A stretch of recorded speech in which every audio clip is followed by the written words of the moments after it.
can't believe I'm saying this. Outside of Asia Wilson, like, just put her somewhere. Like, she's not a WNBA player. Like, she's on a different planet. So, like, I'm not even putting her in this discussion. Like, she's out of it. Like, MVP, straight up, unanimous, no arguments. Like, anybody that votes otherwise has to have their votes taken away from them. Like, it shouldn't even be some kind of a discussion.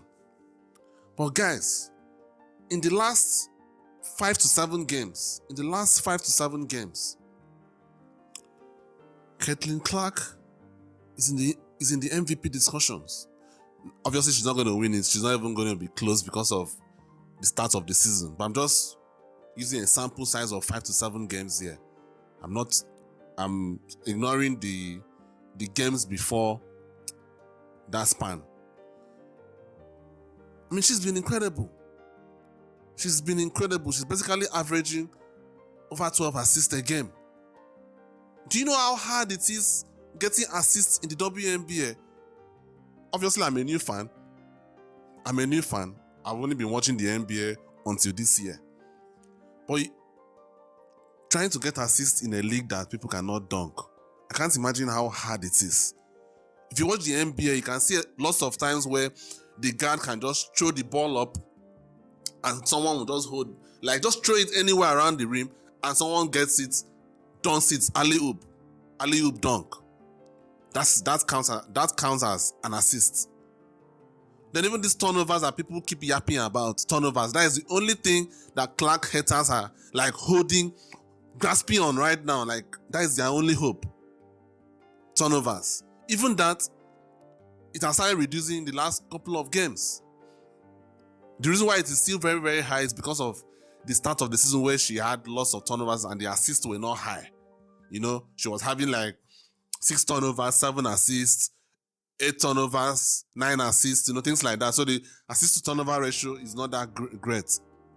But at the end of the day, turnovers has never mattered. As long as you are giving assists. Magic Johnson came into the league, was averaging over 4 turnovers a game. People are going to say that, Clark is averaging 5, so it's more than Magic. But you have to understand, like, sometimes when I hear some of these things, I don't know whether these people actually understand basketball. And I'm not even someone that understands basketball that well. I'm a soccer fan first and foremost. You would think people that grew up in a country that basketball is the number one sport, or football, whatever, but basketball is one of the number one of the top sports, you would understand basketball better. And if you actually watch the games, you will know that probably like 1 or 2 turnovers per game are Clark's fault.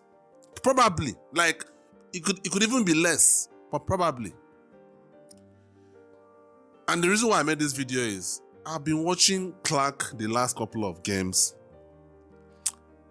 At the start of the games, before Christie tries to become a genius and brings in Erica Wheeler to come and slow down the game.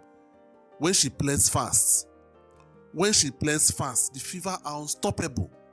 They are unstoppable when she plays fast. So why are you trying to change that? Like, the more I watch it, I'm like, Clark will have to start being like LeBron. You have to start being a GM, CCGM. Seriously, you have to. Because it's very, very clear, the ownership is useless. The man is almost 90. He doesn't care about the Fever. One would hope that now that he's making lots of money from ticket sales, he will start showing some interest. Try to win.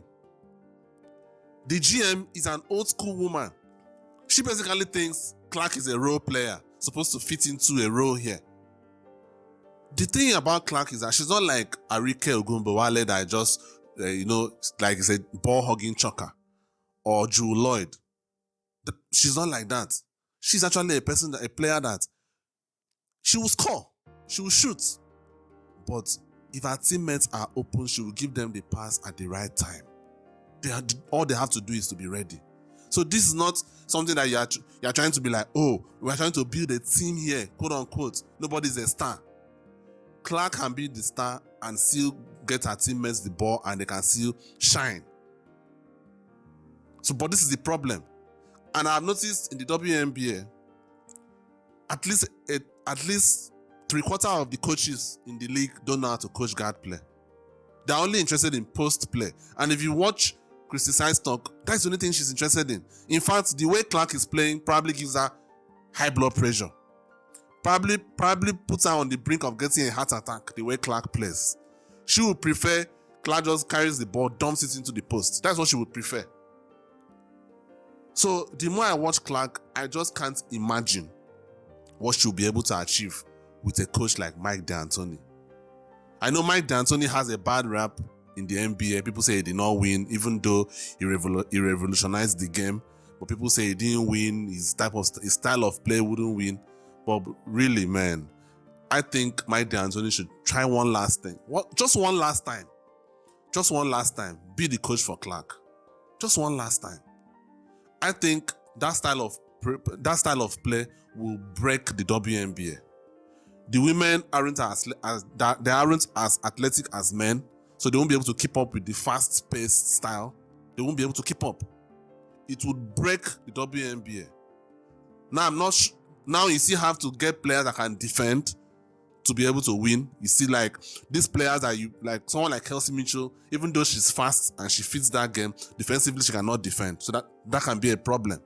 However, if Mike D'Antoni was coaching Caitlin Clark, this girl could easily average 25 and 18. I'm not being hyperbolic. I am not being hyperbolic here. She could average 25 and 18 assists if Mike D'Antoni was the coach. Unfortunately, that is not going to happen. Unfortunately, I don't see it happening except Clark pulls the strings, uses her power to make those moves. Because one of the things I've seen recently, when they waived Celeste Taylor, we could see how she played for the Phoenix Mercury. She didn't even have any practice, but she was able to impact the game. When they waived her and kept the likes of Victoria Sassoon, who doesn't even contribute to the team whatsoever, I knew that at that point I knew Clark wasn't wielding the power that she has. She has to start wielding her power. If she wants to win in this league, she has to. Because the WNBA, from what I have seen, they are old school. They play old school basketball. They're only interested in post play. They think rebounds are more valuable than assists. That's why they find that there have been 5 times the number of double-digit rebounds than double-digit assists. But they don't care. Rebounds are the most important things. And if you listen to DM Dunn and Christie Sites, they are the worst of those types of people. Basically old school basketball. Clark is actually playing remarkably in spite of them.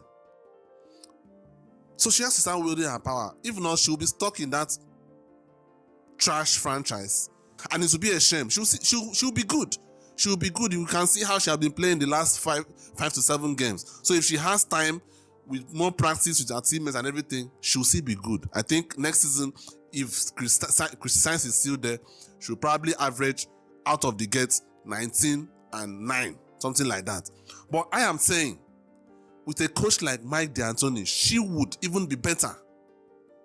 If a coach like Mike D'Antoni or someone in the same school of thought with him was coaching Caitlin Clark, next season, I would predict she would average 23 points and 11 assists, at least. I'm telling you. But unfortunately, that's not going to happen. And it's a real shame. It's a real shame. The more I watch her, this girl is just so incredible. She's just so incredible. I was one of those people that was on the Angel Reese side after that national game. And I was like, what is all the fuss about what Reese did? And to me, I still feel the same way. It's competition. Yeah, was she a bit unsportsmanlike? Fine, yeah, I guess so. But the way people came at her for it was a bit weird to me. So I was kind of on the Angel Reese side of things. But even I have to admit what I am seeing. Caitlin Clark is just special. She's just special. There is nobody that has played. There is no female basketball player that has played like her. I have watched all the highlights of all the legends. They're just not on the same level. They may be better because some of them have better physical attributes. Like, for example, I don't think Clark will ever be as dominant as Asia Wilson is currently. I just don't think so. She doesn't have the body. She just doesn't have it, but she's barely 6 feet. She's not as strong. Even if she bulks up a bit, I just don't think she has that genetic advantage as someone like Asia Wilson has. But in terms of skill, in terms of the style of play, there's a reason why she's popular. The way she passes the ball, it's just special. Even the way she shoots. She may not be as efficient as like someone like Sabrina, but if you watch Sabrina shooting, it seems generic. It seems like normal shooting. But the way Clark shoots, it just looks special. Like, I can't explain it. Like, this girl is ridiculous. And it would be a very huge disservice if she's stuck with the kind of WNBA coaches, with the kind of coaches that WNBA teams are stuck with. Maybe due to the fact that they cannot pay big money. But the Indiana Fever are making money now. All those ticket sales that they are making money from, they have to put it into action. Build better practice facilities to be able to attract better free agents.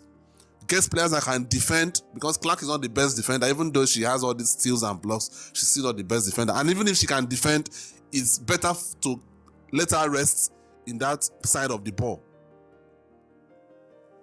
Get good defenders. Get analytics people. Clark is the perfect player to introduce analytics into the WNBA. The WNBA is in their 80s, 90s phase now. Clark is the perfect player for analytics. Perfect. Anyway, let me know what you think down in the comments. I think the Fever are actually sabotaging Clark's career. She's actually playing exceptionally well in spite of them, to be honest with you. And I think the only teammates that meshes with her a bit well is Boston. The rest of the players, Mitchell is a good player. She can't defend, but even though you can put up with that, Mitchell plays kind of selfishly. She doesn't have the good IQ that Clark or Boston have. So out of only those two players to me should be kept, in my opinion. Maybe the other role players, maybe. But the rest of the Nalisa Smith, no, she can't defend. Anyway, that's just my opinion. Let me know what you think down in the comments.